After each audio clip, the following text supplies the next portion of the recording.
Hey, Squaddies. Welcome to this week's episode of the Travel Squad podcast. Today, we're airing one of our most popular episodes from the past 3 years. We have hundreds of episodes now, and lately we've been replaying the most well-received and listened to episodes, and you all have been loving it. We're going to keep giving you what you want and give new Squaddies the chance to hear past episodes without having to go digging through the archives. New episodes are still launching every other week, while classics like this are airing in between. Enjoy the show and happy Travel Tuesday.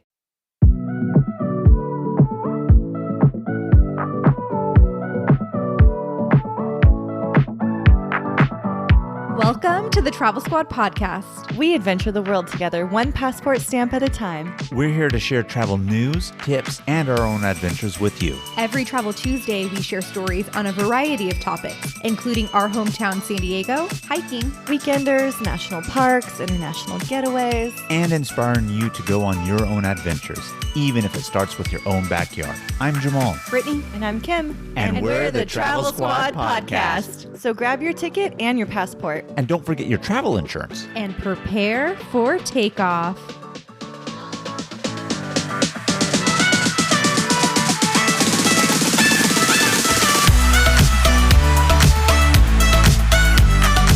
Hello, fellow travelers.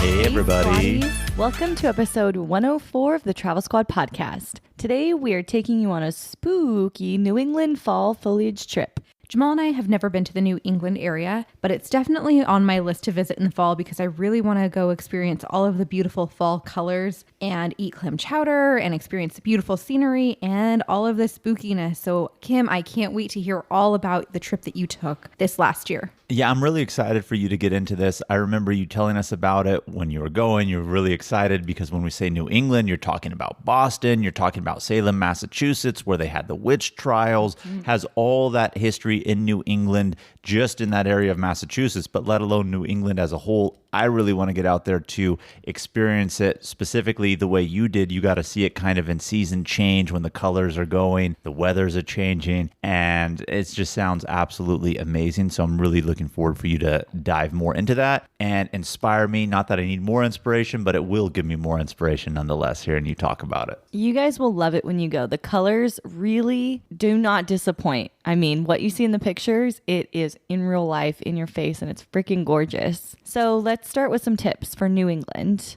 I would say if you're trying to see the fall colors, there are only certain times of the year where you can see them, and it's a range too. And so the fall colors start farther north, and then as the weeks and days go on, it hits farther south. So if you're going to Boston, I went and I took this trip towards the end of October. It was like right before Halloween, and that was the perfect time for us. But it also depends on weather, how hot it was that year, how cold it got. When the coldness started to come in, that all affects the process in which the leaves change. So if you want to see the leaves change, make sure to be looking online. They have maps that kind of track the leaf changing, but usually between October is a solid month. You're going to catch some good colors. And then second, because you're visiting in the fall for those colors, it will be cold, and it's Boston cold. So Not San Diego cold? dress accordingly. I'm shocked you went on this because you always complain about not wanting to go on trips in the cold specifically. I don't know if you're talking like week-long ones, but obviously there was a specific reason for this trip, fall foliage, color change, etc. But how did you handle the cold? Because I know you dislike it when you travel. Yeah, there was just one night where it was really cold and windy in Boston, and wearing a leather jacket and jeans was just not enough. Like, bring a scarf, bring a beanie, bring gloves, because you might need it depending on how your trip goes. But it's beautiful and it's worth it. So how long was your trip and how many days did you stay? We flew out on a Friday after work on a red-eye flight to Boston, San Diego to Boston, and then we came back Sunday afternoon. We left Boston. You keep saying we, and we didn't say it outright, but I guess you can kind of tell by our intro. Brittany and I did not go on this with you. So who did you go with on this trip, Kim? We know the answer, but let our listeners know. Yeah, it was just me and my friend Morgan. The two of us went together, and it was really, really fun. I would definitely recommend. I would love to go again, too, and stay for longer, because we were in Boston, but as I go through this, you're going to see we didn't stay in Boston the whole time. So I would love to go back and just spend more time in Boston, maybe in the summer. I know you're going to address this as we move forward, but I'm just going to straight straight up ask it. Did you use Boston as a hub, or did you actually spend the night somewhere else outside of Boston in your travels? Yes. I guess it was 2 nights, Saturday and Sunday night, we stayed in Boston.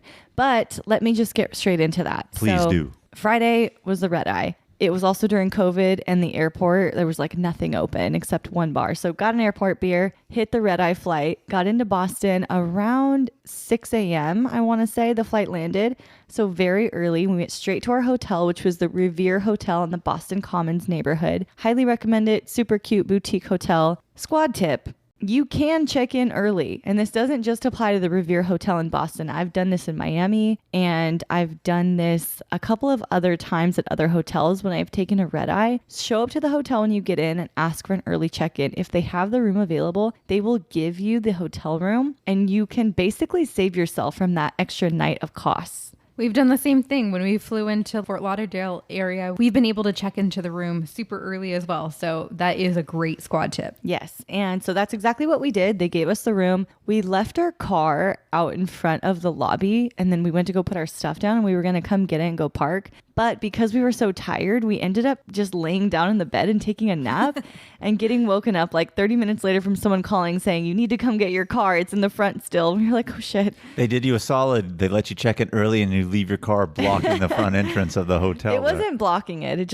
It wasn't a parking spot. I know. I'm just playing around with you. So we were only planning on sleeping about an hour anyway. So we got up and started getting ready because we had a long drive up to New Hampshire, which was our first stop on this trip. I'm going to remember this because you always give Brittany shit for hitting the ground running and not enough sleep. And here you are on a trip without Brittany, and you just take a little baby nap and be like, I'm hitting the streets right after you have a red eye flight. Yeah, and I think I did sleep for a few hours on the flight, but it certainly wasn't a full night's sleep, and I won't get a full night's sleep on this trip. So when you only have a couple of days in a city and a lot to see, you do have to jam pack it all in, which is why I'd like to go back. So anyway, we got ready.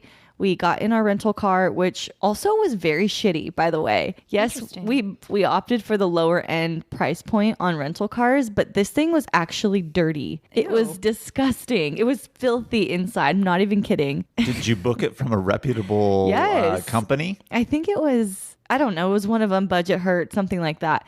And it was straight up dirty. That's gross. Did you tell them? Did they fix it? And No. by fix it in terms of discount on cost, like they really just didn't clean it from one renter to the next. Yes. And actually they were trying to upgrade us to a bigger like SUV. And this was a giant ass like Yukon style SUV they were trying to upgrade us to. And I was like, I don't want to drive that around. Right. First of all, I would like a car. So that was the only car they had left. Interesting. And maybe that's why they're trying to upgrade you Exactly. because, okay. But I don't want to be driving around a freaking Yukon. So anyway, we're in the dirty car and we jump onto Highway 93 North to Conway, New Hampshire, because we're headed to the Flume Gorge in Conway. This highway is beautiful. This is part of the attractions of the Fall Foliage Tour because the entire 2 hours north on this highway, on each side of the road is lined with giant trees that are orange and red and yellow and green and purple for 2 hours straight on either side of you. That sounds really, really beautiful. So- the drive itself Yes. is worth it. Yes. So the drive itself on Highway 93 is part of the attraction. But when you get there to Conway, New Hampshire, what is the ending point? Like, what are you going to see? Obviously, the color change, trees, but what's there if you're already seen it on the road? So we were driving to Flume Gorge, which is this huge natural gorge. It's about 800 feet. It's at the base of Mount Liberty. The walls of Conway granite rise above like 70 to 90 feet high as you're walking through this.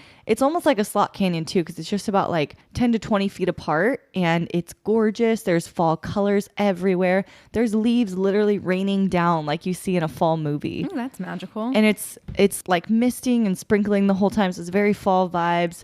It's not necessarily a hike because for the most part it's paved, but it is hilly and kind of a trek through this couple of miles through this gorge. And there's waterfalls and creeks and just fall colors everywhere. It's truly a nature reserve area. You do need to purchase tickets in advance. I did go in October 2020, which was COVID. And so you not only had to purchase tickets in advance, but you had to reserve your day and time. And they did sell out. You could not buy tickets the day of. When did you buy your tickets? About a month before. I think we booked the trip initially like 2 months before, maybe. And do you know if the reservation system is because of COVID or this is really popular that they always do that? I think before COVID, they had more laxed rules. And now, well, during COVID at least, they had capacity limits, which is why they were more strict on the advance ticket purchase. Yeah, and you know what's funny is I feel like a lot of places that went to ticket and reservation during COVID, maybe they're going to reopen back up and be a little bit more lax like you were saying, but I think those type of trends are probably here to stay. I don't know if it's for this or anywhere else, but that's just in general off the topic of New England. I'm thinking that. Yeah, I looked at the website as we're recording this, and you do still need to purchase tickets online.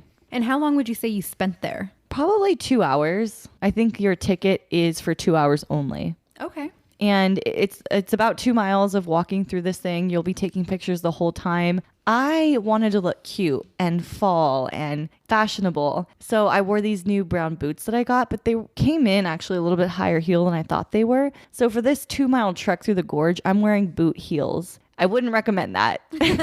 You kind of answered a question I had because I was going to ask, like, let's not kid ourselves. You sometimes dress for the gram depending on where it is that we are going. And I know you said most of it was actually paved, right? Yeah. So even though it was paved, was it hard just because it was kind of hilly, or just even still it shouldn't be a place you wear heels? Well, for one, it was like drizzling on us the whole time. So the ground is wet. And for two, there are certain parts in the gorge where you're going through the creek and waterfall area. And so you're going up wooden stairs and it's wet. So for both of those reasons, heels are not recommended. Knowing that, but still wanting to look fashionable, Kim, what would you have worn? I would have worn cute brown boots without a heel. So some boots. Boots, yes. Flat boots. Fall boots, ladies. That's the vibe there. But it's really, really, really pretty. I think the ticket was around $18 at the time that we did this. So it's not expensive, 100% worth it. The drive, you know, with the 2 hours there plus the 2 hours each way drive, it's 6 hours, but you're looking at fall colors that entire time. Yeah, that's super worth it. I would go just to do the drive. I mean, this Flume Gorge sounds amazing. I have it on my list now so that when Jamal and I go, we'll be doing a replication of your trip. So did you stop on that drive? Because obviously one of you was driving. I don't know if you switched off or if it was just you behind the wheel or if Morgan took part of that. But because the drive is so scenic, did you actually stop to really enjoy it? Or was it just you caught glimpses of it while you, the driver, were driving? So Morgan drove on the way there and I drove on the way back. We didn't take stops to take pictures. We were taking pictures throughout the drive the whole time. We even have videos where it's just colors on both sides of you of the car and you're driving through this color tunnel. It's really pretty. So we did stop, I think, to get food. But honestly, the trees look better farther away where you can see all the colors mashed together than they do close up. So I wouldn't recommend stopping to take pictures. And also, you're going to be seeing that the entire time you're in this area. So from there, where did you go? So from Conway, New Hampshire, we drove back down the same 93 south this time to Salem, Massachusetts. Now, when you say south, is Salem south of Boston? No, Salem is a little northeast of Boston, but it's only, I think, about 30 or 40 minutes. Okay, so real close. Yes, so we're going back the way we came to hit up Salem. Salem, Massachusetts is full of history. I mean, back in the 1800s, this is where the witch trials took place and settlers were here. And a lot of those structures from that time still exist. And there's a lot of points of attraction that are paying homage to the history that took place there, the good and the bad history itself. I think you said back in the 1800s. You mean the 1600s for the Salem witch trials, correct? The 1600s, my God, yeah, yes. And a lot of the homes, this is what you can expect with Salem. As soon as you get in, and our experience was very different because of it being around Halloween. Halloween is a major attraction for Salem. So the entire month of October, it's Halloween everything. If you go any other time of year, they're still going to have a lot of the witch tours and ghost tours and that kind of a thing. But the Halloween crowds, I think, would be less. Were people dressed up for like Halloween? Yes. There was a lot of people in costumes dressed as witches and different movies around Halloween that took place in Salem. It's got to be really cool and really spooky at the same time. Yes, it felt very spooky. And everywhere you went, they were like, this is the most haunted bench in Salem. This is the most haunted tavern in Salem. This is the most haunted street corner in Salem. And everything was the fucking most haunted thing there. Well, they got to sell it up. But, you know, what's funny, you mentioned earlier they took it seriously, especially because it was Halloween. I would imagine so. I mean, if we all have seen Hocus Pocus, we know they take Halloween very seriously in Salem, Massachusetts. They do. Hocus Pocus, there are scenes from the movies that are filmed in Salem. So those are points of attractions. Like the Old Town Hall is in the movie Halloween. The movie Bewitched, there's a Bewitched statue there. There's also the Witch House from another movie that I can't remember because I'm not into Halloween movies, but Morgan was really obsessed with it, so she was all into it. But there are all these different attractions that you'll go around to and see. I would recommend pre-purchasing tours, which is something we didn't do and we should have. So you could do like witch themed tours. You could do haunted themed tours, ghost tours. There's a whole bunch of different kinds. I know you said you wanted to pre-purchase and you didn't, but of those different types of tours that you just mentioned, what one stood out to you the most that you regret not being able to do? Like, what was the most interesting one that you guys saw? I don't recall the names of what they were called, but just some kind of like spooky witch ghost tour would have been fun to do. There was all different kinds of variations. They even had night ones if you didn't want to do it during the day. Well, the night ones would be really spooky. Yeah. I was going to say, I wouldn't even want to do it during the day. When you just described the tours, I envisioned it at night anyway, but it makes sense they're doing it night and day. Yeah. There's like this witch museum where witches were hung back in the 1600s. There are cemeteries they'll take you through, tell you stories. I think the history is really, really cool, even though it's such a weird part of our history that happened. It still lives on there, and you can actually like feel the witchy energy. Like so many people were killed in that town. That's like, I don't know. It does feel like it. It's weird. Do you feel like if you stayed there, you would have stayed in like a haunted place and you've been a little creeped out? I'm not into ghost stuff like that. I'm not into getting freaked out in the middle of the night by a door slamming or any of that shit. So I wouldn't want that to happen. But our friend Leah was in town. It's just so happened she was in Salem the same day we were. And Leah actually at the time was living in Washington. So it's even weirder that she was in Salem the same day we were. Well, that's awesome. And you guys may remember Leah. We mentioned her on our episodes when we were talking about Olympic National Park as well as Mount Rainier. Mount Rainier, yeah. Yeah, so we met up with her in the oldest and most haunted tavern in all of Salem, Massachusetts. Was this one really the most haunted, or is what they just said? That's what they said. All right. Did you feel it, though? I didn't feel any ghost activity there, but we did stay and have some drinks with them and talk to them. They did do a tour, and there was in the witch house in the garden behind, there's a bench. And they said that's the most haunted bench in Salem. And if you sit there, you can like feel energy or see orbs. And Leah said she did. Did she? I don't know if she did or not, but I didn't feel any orbs over there. You sat on it too? Yes. Ooh, okay. I noticed something about your aura has been a little bit off since you come back on this trip, Kim, and now I know why. You never told me you sat on the bench. I'm a little freaked out, if I'm being honest. I was in the tavern too. Well, you just said the tavern, not so much, but Leah felt the vibes on the bench, so. Yeah, but it's a good place to go. With Halloween, even during COVID Halloween, they had canceled all the official Halloween events that they usually have, and it was still so fucking crowded. So I can't even imagine what Salem around Halloween in a regular year would be like, and they do have all of those activities. So definitely plan for that. It's cool to see around Halloween, but you're going to have the crowd, so book ahead of time. And how much time would you say you need in Salem? If you're not doing any tours and you're just coming to see the things, experience it, maybe eat or drink a little, I think we were there maybe 6 hours. You can definitely spend the whole day there. You can definitely spend a weekend there if you want to do more of the tours and stuff. But like I said, we were only there Friday to Monday, so we really didn't have, actually Saturday to Monday by the time we got in. So we really didn't have enough time to do all the things we wanted to do. We just got a little taste of everything. Hey, it's Kaylee Cuoco for Priceline. Ready to go to your happy place for a happy price? Well, why didn't you say so? Just download the Priceline app right now and save up to 60% on hotels. So whether it's Cousin Kevin's Kazoo Concert in Kansas City, go Kevin, or Becky's Bachelorette Bash in Bermuda, you never have to miss a trip ever again. So download the Priceline app today. Your savings are waiting. Go to your happy place for a happy price. Go to your happy price, Priceline. Hey Squatties, we want to share one of our favorite travel products with you. Liquid IV is a category-winning hydration brand fueling your well-being while traveling. One stick fits into 16 ounces of water to give you 3 times the electrolytes of traditional sports drinks and hydrates you 2 times faster than water alone. Their half-ounce hydration multiplier powder packet is the one product you need in every suitcase, carry-on, and day pack. We use it while flying on planes because flights can be so dehydrating.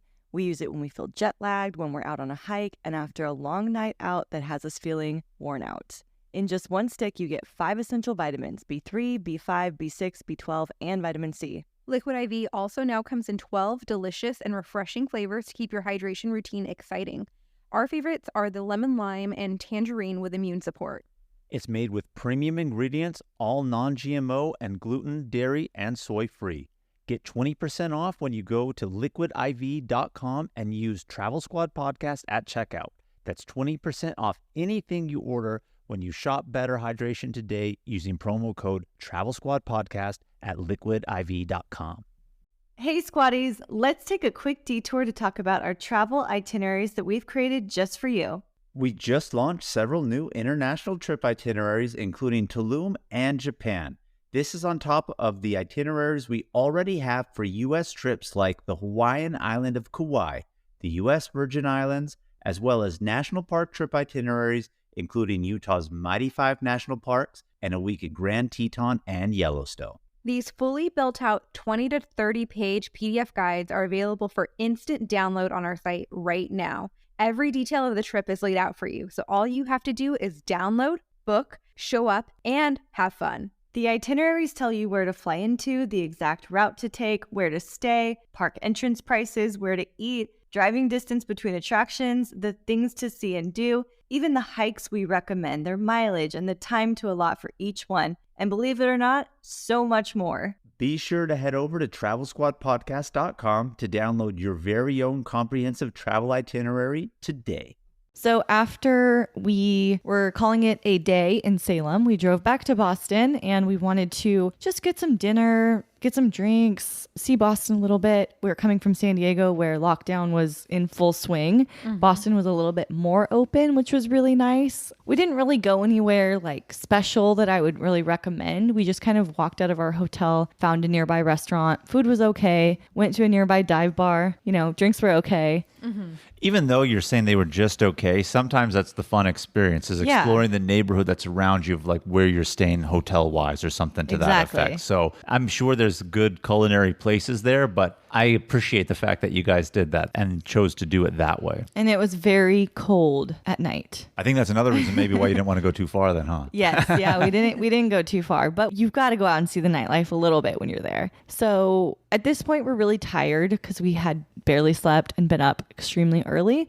So we did call it a night because we had another early morning to go. We were going south on the 93 this time to Newport, Rhode Island. And how far is the drive? I want to say it's another like 2-ish hours in the other direction. But again, it's the highway lined with beautifully colored trees on both sides of you the entire way. And what time did you start your day? I think we actually got a little bit later of a start than we wanted to. I think we went around noon. And Newport, Rhode Island was extremely cold. It was like 42 degrees. Pretty cool. And I was not dressed appropriately. Surprise, surprise. The whole trip. I wanted to look cute, and I very much underestimated the Newport, Rhode Island frigid temperatures. But what drove us to Rhode Island in the first place were these gorgeous historic mansions that Newport, Rhode Island is known for. We got to tour one of them. That was the Vanderbilt Mansion, the Breakers. There are several other Vanderbilt mansions there. If you want to see more of them, you can purchase tickets that allow you into multiple, but you do need to start earlier. And that's the reason we only saw the one is because we got the later start and they were closing. Everything that you've mentioned so far about this trip, I'm jealous about because it seems really cool. But one thing I've always really wanted to do is go to Rhode Island because they're famous for their waterfront homes that have this like specific look to them. Yes. And those aren't necessarily mansions, but you mentioned the Vanderbilts. If anybody knows history, maybe they don't know who the Vanderbilts are, but they've heard that name. I mean, it's up there with the old money in America, like the Rockefellers, and the Vanderbilts were a very famous aristocratic family. So you mentioned mansion, like how big was it? And was it on the water like those traditional like Rhode Island waterfront homes? Yes, it was on the water. In fact, the Newport boardwalk kind of thing that they have along the coast and the cliffs is right outside of this mansion. And so, yeah, it was a 70-room, impeccably decorated 18th century vibe of a mansion. It was just gorgeous with these grand curtains and amazing like man cave and rooms and servants, and the kitchen was 2 stories, and like it was freaking beautiful. They give you like a little thing you can listen to when you go to each room. It's a self-guided tour, so you get the history of it, which is really nice. One of my biggest pet peeves about going into places and buying your ticket in, if you don't purchase a tour, is that you don't get the history behind it. Yeah. So it was really nice that we did get the history too. That definitely made a difference. But it was just really, really beautiful. In some parts, you would go out to like the opening of the window and the terrace, and then you could see the ocean from the terrace, and everything is just massive. And it took us probably an hour to walk through the whole thing. And then you could explore the gardens as well, which we didn't do much of just because it was really cold. You mentioned it was 70 rooms. Do you remember how many bathrooms? I can't bring that up. How many bathrooms? I don't remember how many bathrooms, and there were a lot of rooms in the 3rd and 4th stories that were closed off, so we didn't get to see them. We just got a lot of the main big rooms. Okay. So I would definitely recommend that. If you're going in the fall, dress warm and explore the ocean boardwalk as well. One thing I would have loved to do there, along the coast, they have these restaurants where out on the grass, they have these beautiful like wooden lounge chairs. When you think of Rhode Island, this is the type of chair you think about. Are they white? Yes. And you're Yes. just kind of lounged back. They're wooden. And this is like so East Coast. Yes. But it was just too cold to do that. We had initially planned to get drinks and just lounge on the lawn out there, but it was just way too cold to do that. You mean you weren't appropriately dressed for that? Well, that, but also it was the coldest day they'd had all year. Oh, wow. So it was very cold, even for locals that day. But nevertheless, we enjoyed it. We came, we saw, we checked a state off our list, which was the first time I ever went to Rhode Island. So that was exciting. And then we kind of made our way back to Boston at that point. And so on Sunday, did you explore more of Boston? Yeah, we did. You mentioned earlier, Jamal, the way the houses look out there.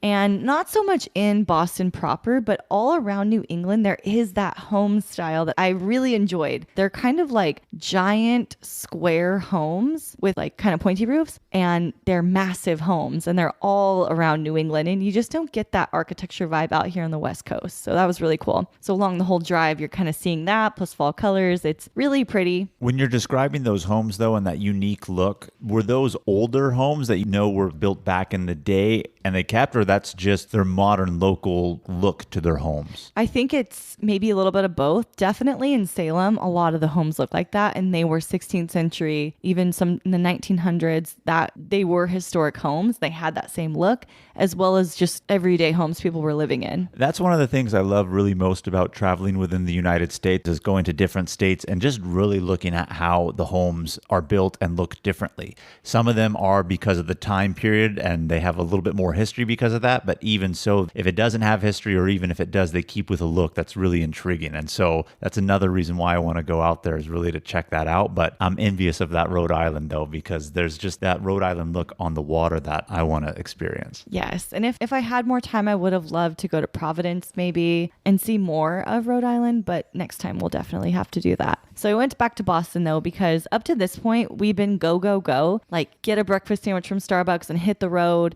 eat really fast. Or, you know, we went somewhere by the hotel the night before. So like wasn't amazing food, but it was okay. So Sunday night, our last night in Boston, we are going all out for dinner. Balls to the wall. Balls to the wall. And we went to Davio's Northern Italian Steakhouse. It was on the river area of Boston, had really great views of the water, really, really great food and wine. What'd you get? I got a little pasta with Italian sausage in it, and Morgan got lobster and oysters, and then we got a steak to share. We went all out, and we got a bottle of wine. Love it. That sounds really good. It was really, really good. And it was a really great place to have dinner. It was nice to explore a different area of Boston and get that experience. So it was great. All around 100%, 10 out of 10 would recommend Davio's. Did you get dessert there? No, because we had a plan for dessert. So we were going to drive over to the North End neighborhood of Boston, which is another one. If I go back, I definitely want to explore more of. It's a really popular area with tons of cute little shops and restaurants and small streets and that quintessential brick Boston vibe that you would expect to see in Boston all over right here. So I would recommend the North End as well. But in the North End, you'll find Mike's Pastries, which is a very famous cannoli shop.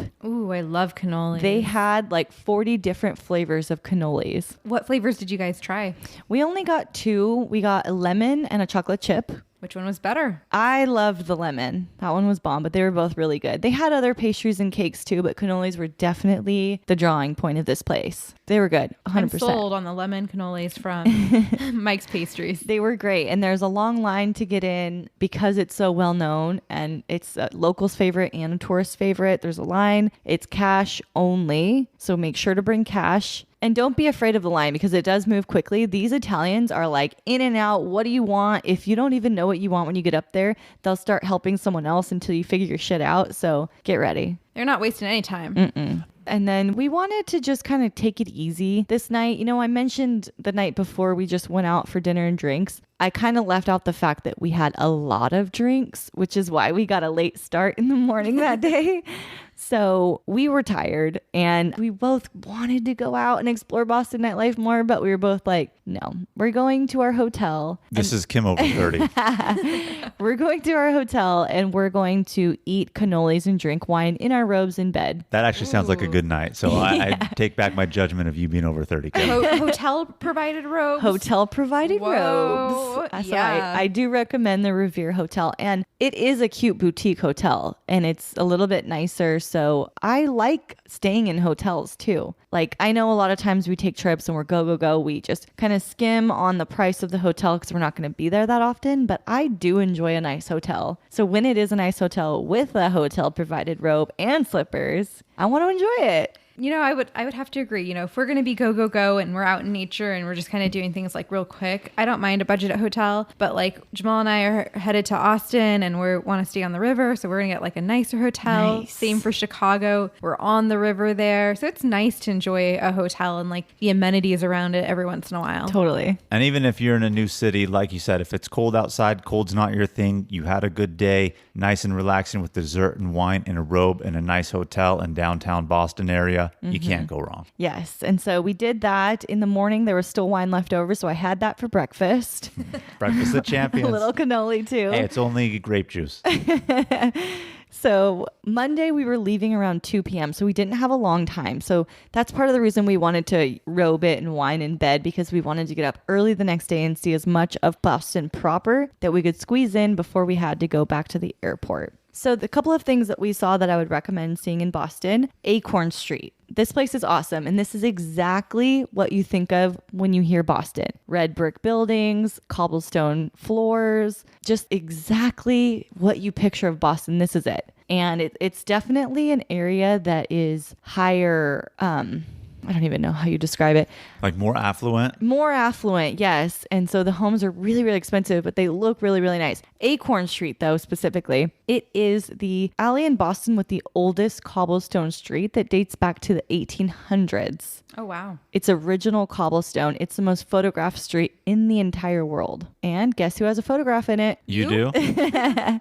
Sure do. But I guess a lot of people come there for photos, so the neighbors get a little annoyed. I mean, people's front doors are on this street. Sure. I totally agree with you. And if I lived there, I would probably be annoyed too. But it's like if you live on Right. Lombard Street in San Francisco, or we were just in San Francisco and Chicago and we went to the Full House and the Family Matters house because they took place in San Francisco, Chicago. You can't buy and live in places like that and not expect people to show Right. up. Like I feel bad and I respect the fact that it's their private property. So I'm not doing anything crazy. But for them to get upset, like you bought it, what did you expect? I hate know. to say that. That's my thought. Yeah, so the lady we were talking to who lived right there was saying that the day before there were a ton of people coming. They were being really loud and like breaking glass. See, well, and- that's not appropriate. And though. so that's also something that comes with living on a street like that. But when I was there, it was early in the morning and there was just one other couple taking pictures. So just be respectful, I guess, as always. Another attraction in Boston is the Boston Red Sox baseball park. You're going to want to definitely go to that area, check it out. It reminded me a bit of Wrigleyville in Chicago, just because this area has all the bars dedicated to it. There's actually a bar there you can go to, and I missed the name of it because it wasn't open to patron when we were there because it was in the morning, but it was open where we could see in. And the bar has a fence that looks out into the ballpark. So you can actually be drinking at the bar but watching the game. Oh, that's really cool. Yeah, really cool. I've always wanted, and I've mentioned this before, to go to Fenway Park. I've gone to Wrigley Field now and been out in Wrigley Field and drank out there and went to a ball game for my birthday, but Fenway is on that list now. Yes, absolutely. And it definitely will give you Wrigleyville vibes. What do they have for food in that area? Because, like in Wrigleyville, they have the hot dogs and things like that. Do they have like an iconic food to eat in that area? Honestly, they really didn't. Not like Wrigleyville with the hot dogs, but Boston. What is Boston's? Clam chowder? We didn't actually, no. A cup of tea? A cup of tea. Because the tea party, I'm just joking Well, that's around. actually another location, was the Boston Tea Party location, which is not by the baseball park. You have to drive. Yeah, you went to the harbor, obviously, because they Yes. threw it off the ships. Yes, the harbor. And COVID really got in the way of a lot of things. So because of COVID, on Mondays, the Boston Tea Party Museum was closed. Oh. So we got to see the location on the harbor where the tea was thrown in, but we didn't get to witness the demonstration of the tea throwing and the museum and all of that because it was closed, unfortunately. But we did walk around that area. We got to see that. That was really cool, just to stand where U.S. history was made. It was pretty cool. And those were really like the three main things that we could squeeze in on the morning before our flight out. So all in all, how much would you say you paid for this trip?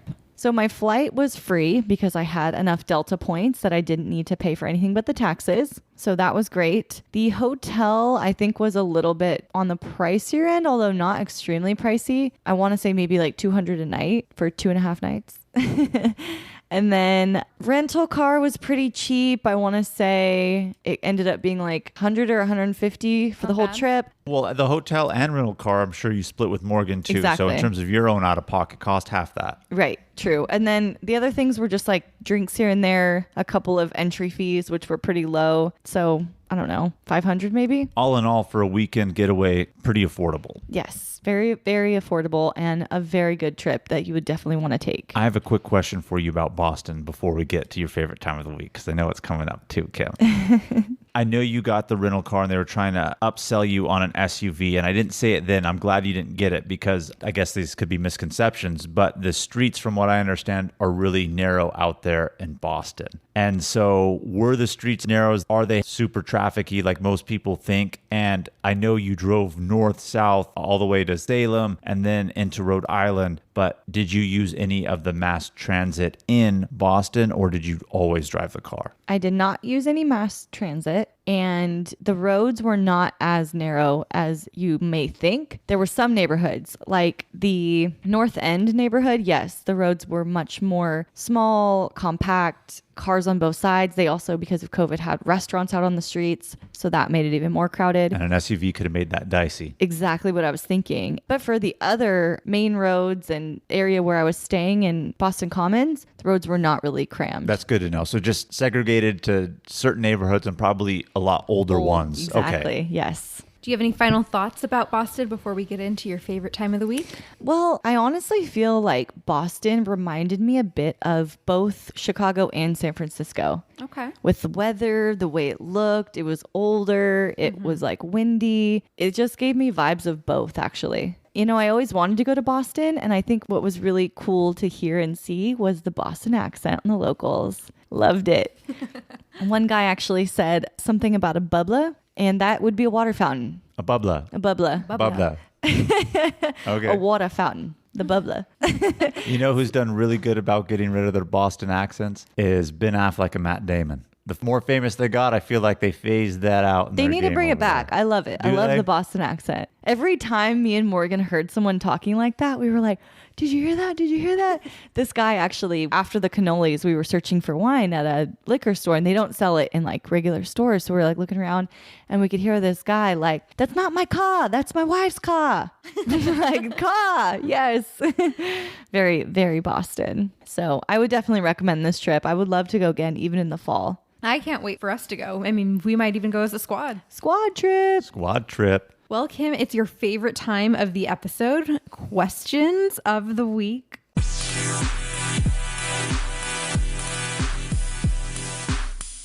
Okay, cool. It looks like we have one question coming in, and this one, love it. Whoever asked this question, got you.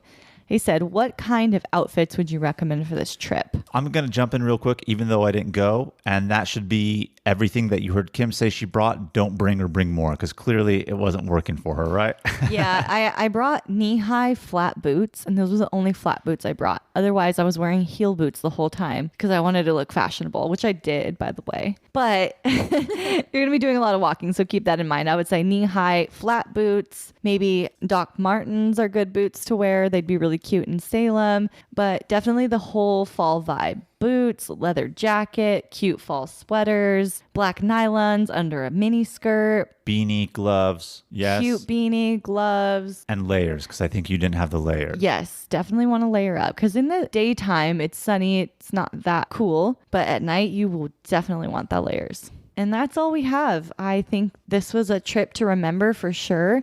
I would highly recommend it, especially for anybody out on the West Coast that hasn't experienced true fall, and especially a New England fall. Definitely take this trip. If you have any questions, just reach out and let me know. And thank you guys for tuning into our episode this week. I appreciate you listening. Keep the adventures going with us on Instagram and YouTube at Travel Squad Podcast. And if you go on this trip, tag us in your adventure and send us in any questions of the week that you have. If you found the information in this episode to be useful, or if you thought we were just plain funny, please be sure to share it with a friend that would enjoy it too. And as always, guys, please subscribe, rate and review our podcast, and tune in every Travel Tuesday for new episodes. And stay tuned for next week's episode. We have some more amazing adventures and tips in store for you.